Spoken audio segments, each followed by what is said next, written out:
pagi pemirsa, apa kabar Anda di hari ini? Senang sekali saya Cynthia Delima dan Berita Papua hari ini. Kami dapat kembali menjumpai Anda dengan sejumlah informasi penting dan menarik yang akan kami hadirkan untuk Anda. Dan berikut kami hadirkan 3 di antaranya.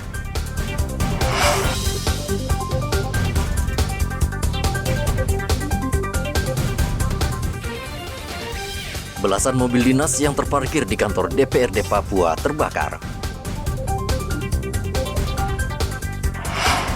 Hari ulang tahun SCTV, 2 bayi di Merauke dan Mimika mendapat kejutan dan hadiah.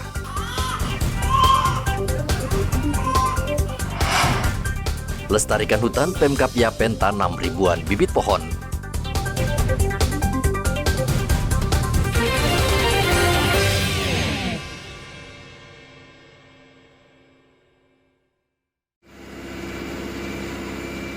Dua belas mobil yang terparkir di belakang kantor DPRD Papua di Jalan Samratulangi, Kamis sekitar pukul 3 dini hari terbakar. 2 mobil pemadam milik Pemkot Jayapura dikerahkan untuk memadamkan api dan 2 jam kemudian kebakaran bisa dipadamkan. Petugas pemadam sempat kesulitan masuk area parkir karena pagar terkunci. Tidak diketahui penyebab kebakaran ini. Polresta Jayapura Kota sudah mengirim tim Lab 4 untuk menyelidiki sumber api. Telah melakukan mendatangi TKP kembali, ya, di mana pada saat kejadian tadi dari rekan-rekan kami sudah melakukan pengamanan dan melakukan TKP awal, yaitu polis line dari area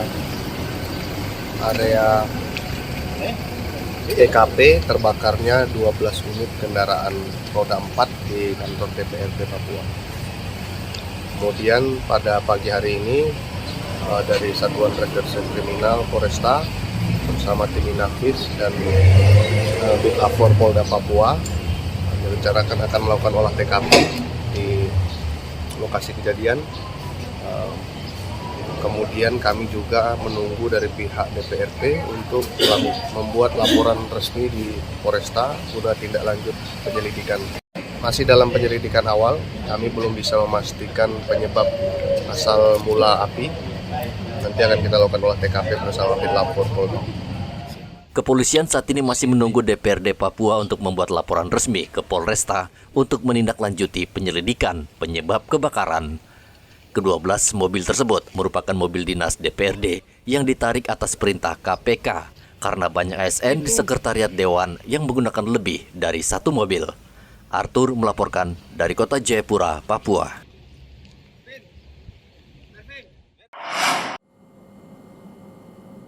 Saat ini sebagian besar warga Merauke sudah banyak menggunakan LPG karena lebih praktis dan aman. Apalagi minyak tanah di Merauke langka dan banyak pangkalannya yang bangkrut.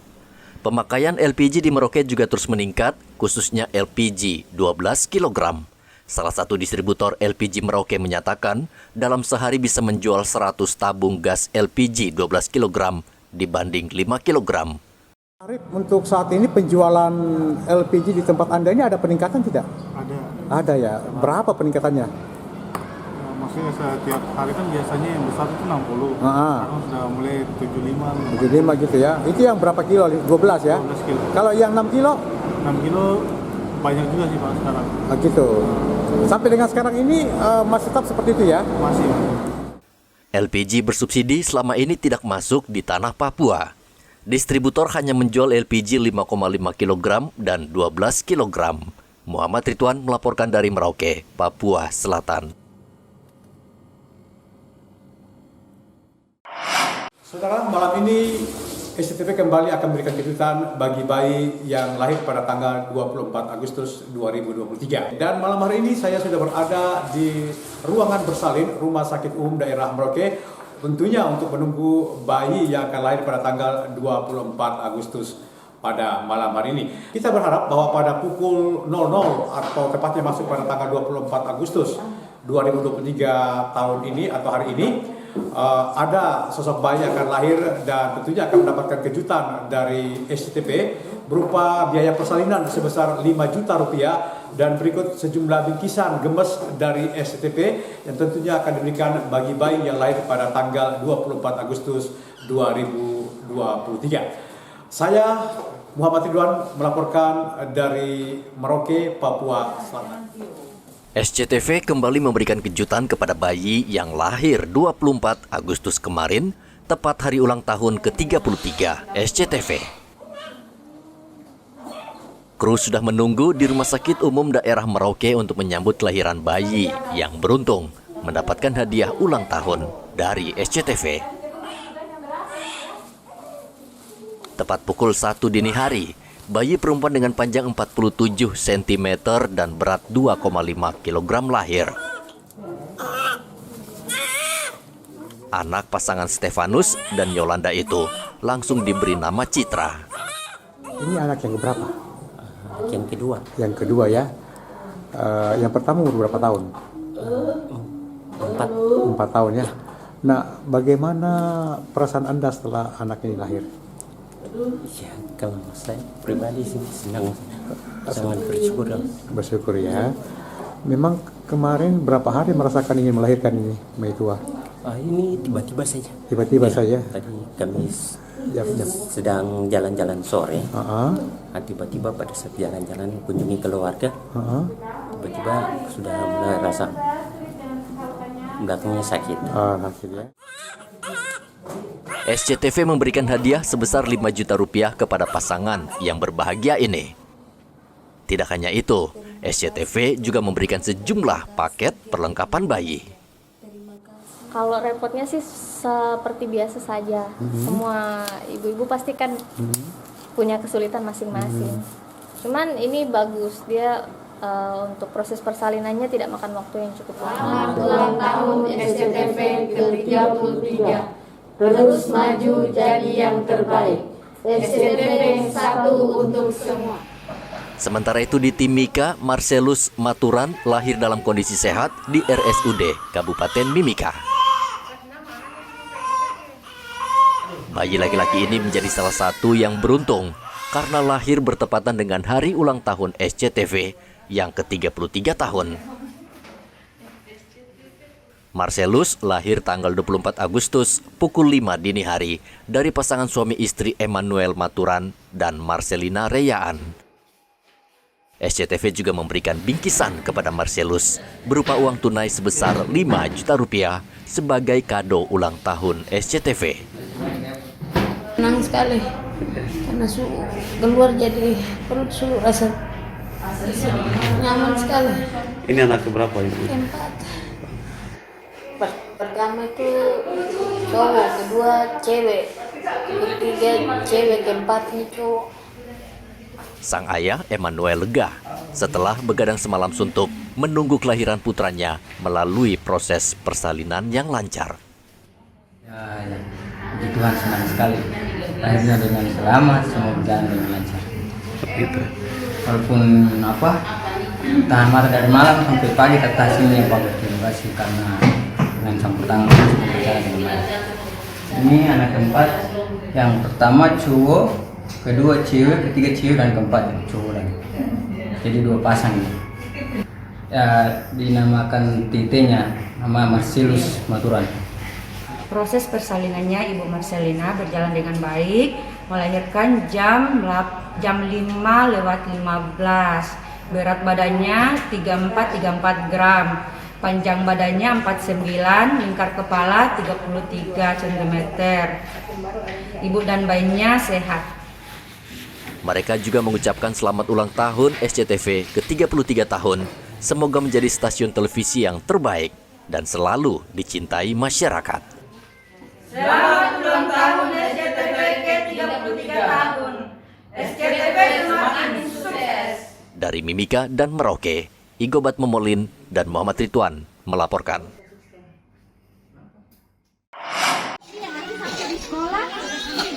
Warga belakang RSUD Merauke dan Pintu Air mendapat pelayanan kesehatan gratis dari Nakes Klinik Pratama Merauke. Di daerah ini warga masih belum sepenuhnya sadar atas kebersihan lingkungan. Selain itu, penyuluhan juga difokuskan pada pencegahan stunting dengan memberikan vitamin dan obat. Saat ini masih banyak warga miskin yang tinggal di kawasan pinggiran kota. Mereka banyak yang belum memahami pola hidup bersih dan sehat. Klinik Pratama Polres Merauke tampaknya masih harus bekerja keras, mengedukasi dan membimbing mereka. Muhammad Ridwan melaporkan dari Merauke, Papua Selatan.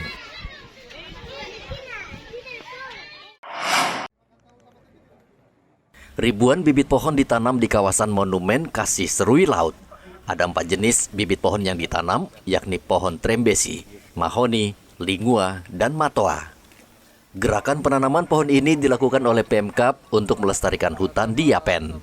1.000 pohon dalam rangka pelestarian lingkungan di Kabupaten Kepulauan Yapen telah dicanangkan dimulai dari Tugu Monumen Kasih di Kabupaten Kepulauan Yapen, dan ini akan diteruskan di berbagai wilayah tempat-tempat yang kita anggap rawan dalam rangka mencegah terjadi longsor, banjir, tetapi juga manfaat lain adalah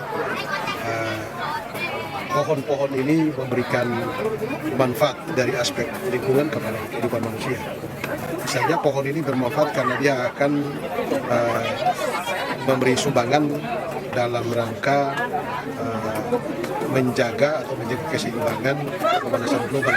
Kami dibantu sekitar 1.200 bibit dari 4 jenis pohon, yaitu pohon trambesi, pohon matoa, lingua, dan satu lagi pohon sengon.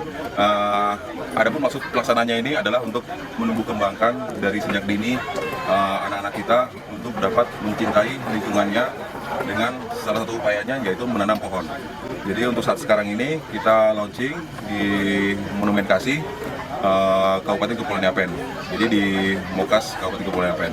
Tapi bukan hanya di sini kita akan melaksanakan penanaman, nanti kita akan melaksanakan penanaman di tempat-tempat lain yang sekiranya rawan terjadinya bencana. Kegiatan yang sama juga dilakukan Polres Merauke bersama sejumlah pihak dengan menanam bibit pohon di distrik Semangga Jaya, Merauke. Kapolres Merauke AKBP Sadi Sultan meminta perhatian warga untuk menjaga dan merawat lingkungan karena kondisi alam saat ini terus memburuk akibat ulah manusia. Dalam rangka memperingati Hari Kemerdekaan, Polri bersama TNI dan pemerintah daerah melakukan penanaman pohon serentak di seluruh Indonesia.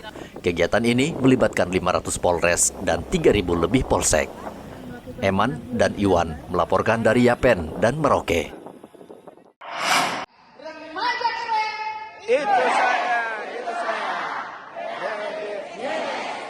Tim penggerak PKK Provinsi Papua Barat melaksanakan kegiatan pembinaan siswa sekolah lanjutan tingkat atas atau SLTA sekota Manokwari di gedung PKK Provinsi Papua Barat.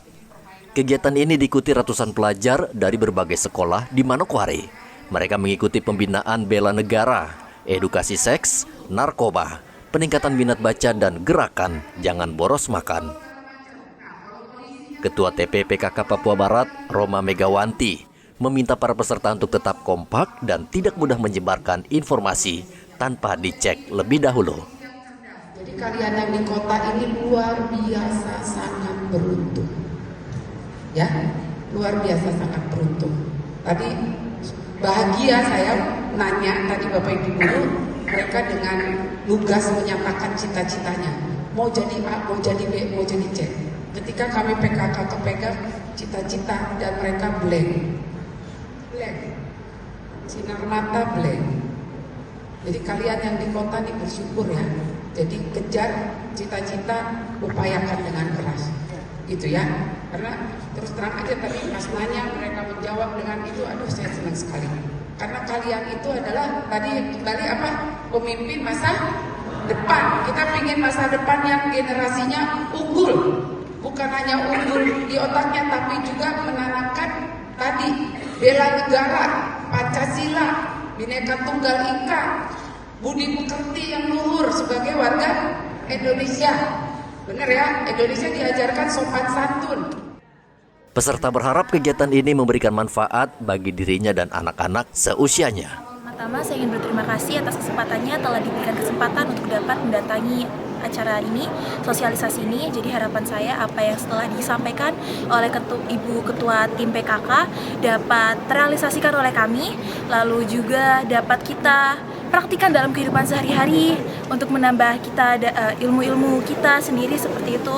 Dan juga harapan kedepannya seperti apa yang telah disampaikan oleh Ibu Ketua PKK agar kami dapat bisa menjadi generasi penerus bangsa yang dapat terus berkembang, maju untuk memajukan negara kita, khususnya juga untuk Manokwari. Harapan saya untuk kedepannya, yang pertama semoga apa yang telah disampaikan boleh terrealisasikan, itu yang pertama. Dan yang kedua, harapan saya untuk kami, untuk saya sendiri, anak-anak muda yang ada di Indonesia, terkhususnya di Papua Barat, semoga apa yang menjadi cita-cita kami boleh terrealisasikan, apa yang menjadi harapan dari pemerintah, dari PKK, dan itu boleh menjadi harapan bagi kami juga. Dan semoga anak-anak Indonesia, anak-anak Papua boleh tergerak dirinya, boleh tergerak hati dan pikirannya untuk memajukan bangsa ini, karena negeri dan bangsa ini ada di tangan kami. Harapan saya buat kita yang muda-pemudi Indonesia, atau lebih tepatnya anak-anak Papua, membuktikan bahwa kita juga anak-anak Papua bisa. Kegiatan ini diikuti perwakilan sekolah menengah atas, yakni SMA Negeri 1, SMA Negeri 2, SMA Negeri 3, SMA Yapte, SMA Villanova, SMA Keberbakatan, dan SMA Yapis. Edi melaporkan dari Manokwari, Papua Barat.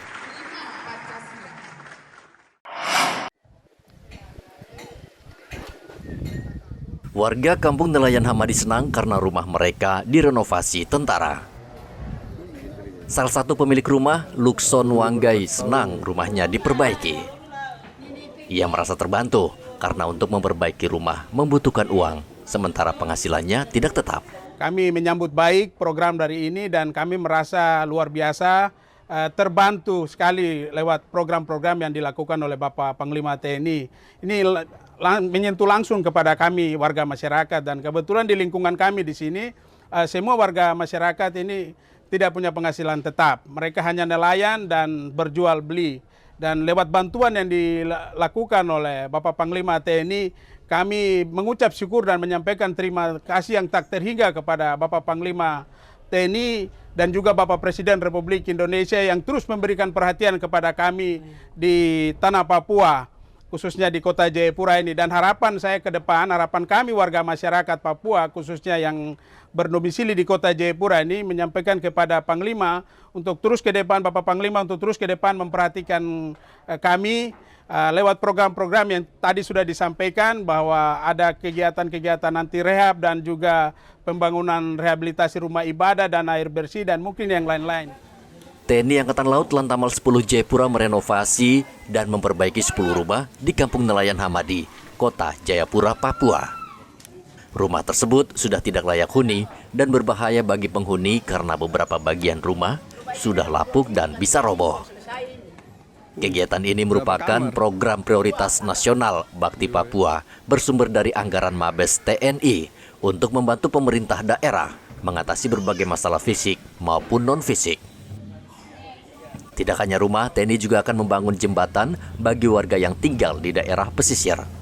Beberapa contoh rumah yang tadi sudah kita kunjungi, kemudian ada juga nanti ada kegiatan bakti sosial, kemudian kegiatan pembagian sembako maupun kegiatan bantuan-bantuan berupa sarana kontak, yaitu sarana olahraga, baik itu bola voli, kemudian sarana olahraga sepak bola, bulu tangkis yang ada di sekitar tempat dilaksanaan kegiatan ini. Ada beberapa sasaran yang kita laksanakan, selain rumah tidak layak huni, kemudian ada air bersih, kemudian ada renovasi juga rumah ibadah, yaitu gereja. Program ini adalah bagian operasi militer selain perang yang dilaksanakan Markas Besar TNI untuk membantu masyarakat, khususnya dalam upaya percepatan peningkatan dan pemulihan ekonomi masyarakat setempat. Dari Kota Jayapura, Papua, Hendra melaporkan.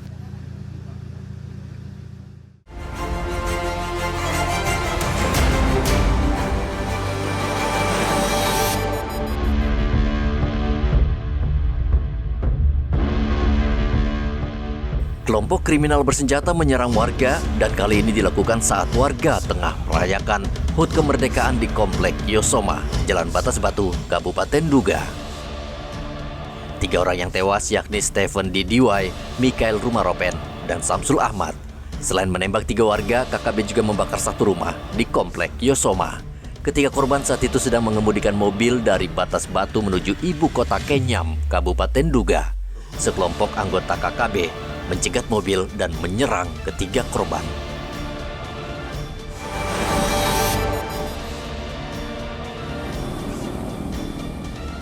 Di Jalan Ahmad Yani inilah nyawa Pius Mbago melayang di tangan temannya sendiri. Ketika itu korban bersama 3 rekannya baru saja berpesta minuman keras. Mereka kemudian makan bersama di salah satu warung. Mereka meminta korban membayar seluruh makanan, namun korban menolak karena tidak memiliki uang. Donatus, salah satu rekannya, lalu naik pitam dan menganiaya Pius dengan pisau berkali-kali hingga korban akhirnya meninggal dunia di lokasi. Usai menghabisi temannya sendiri, Donatus melarikan diri, namun akhirnya ia ditangkap di tempat persembunyiannya di Kampung Wendo, distrik Semangga. Namun saat akan ditangkap, dia melawan sehingga polisi menembak kakinya.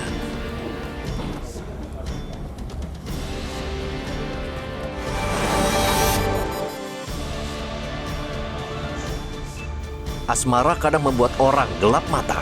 Seorang polisi berpangkat Aibtu di Merauke tega menganiaya bekas pacarnya sendiri hingga luka parah. Pelaku gelap mata ketika melihat korban, Nura Aidah yang pernah dipacarinya menjalin asmara dengan pria lain. Pelaku melihat korban berjalan bersama seorang pria. Ia lalu gelap mata dan menganiaya korban. Korban sempat melarikan diri dan meminta pertolongan saudaranya. Namun senjata tajam pelaku tidak berhenti melukai tubuh korban. Pelaku sudah ditangkap dan Kapolres berjanji akan bertindak tegas sesuai hukum yang berlaku.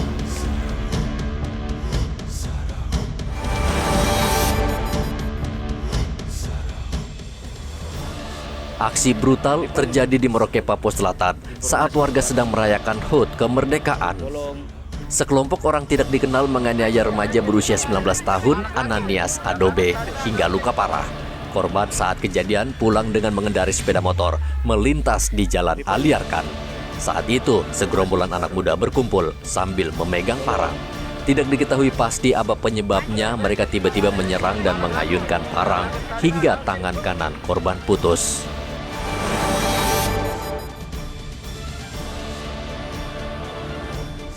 Miras adalah salah satu penyebab tingginya angka kriminalitas di Merauke.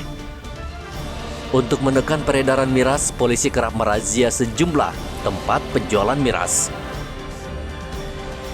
Salah satu lokasi yang dirazia adalah Jalan Ampera, Aliarkan, serta belakang Transito. Ketiga tempat ini disinyalir lahan subur penjualan miras di Merauke.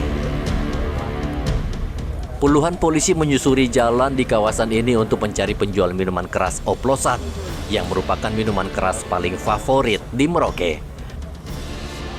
Karena razia diduga sudah bocor, tidak satupun penjual miras pada malam itu terlihat batang hidungnya. Mereka sudah melarikan diri sebelum polisi datang.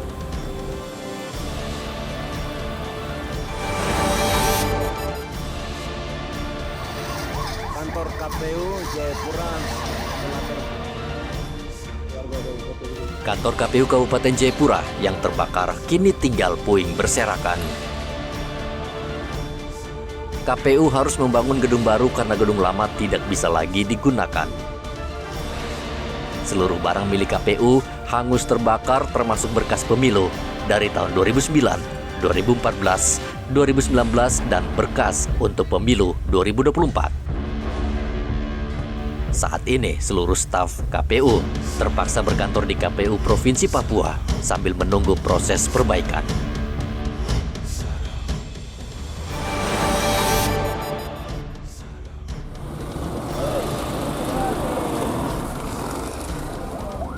Warga Transito Merauke, Papua Selatan dikejutkan sesosok mayat pria yang tergeletak di tepi jalan. Polisi langsung memasang garis polisi agar lokasi kejadian tidak terganggu untuk kepentingan penyelidikan.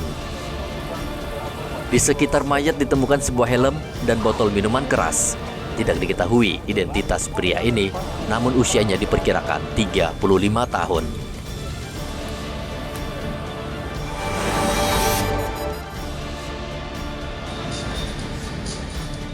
Pemerintah Provinsi Papua menyambut baik Wakil Presiden Ma'ruf Amin yang berencana pada tanggal 4 September mendatang berkantor di Tanah Papua. Wapres juga akan membawa sejumlah Menteri Kabinet Indonesia Maju, di antaranya Menko Polhukam, Menteri Koperasi, Menteri PUPR, Menteri Investasi, dan Panglima TNI. Kegiatan Wapres di Tanah Papua untuk menyelesaikan sejumlah persoalan, salah satunya penanganan kelaparan di Puncak.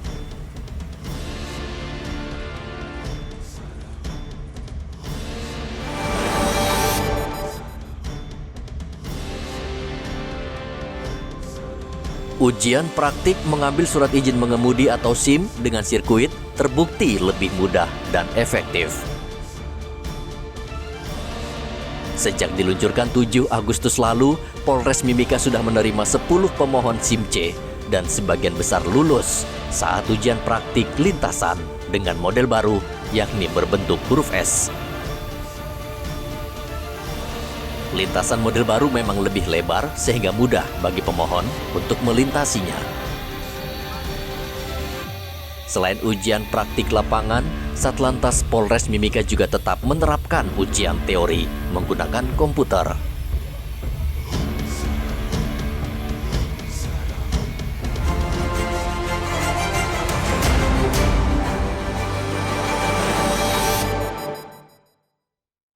Pemirsa, usai sudah perjumpaan kita dalam Berita Papua hari ini.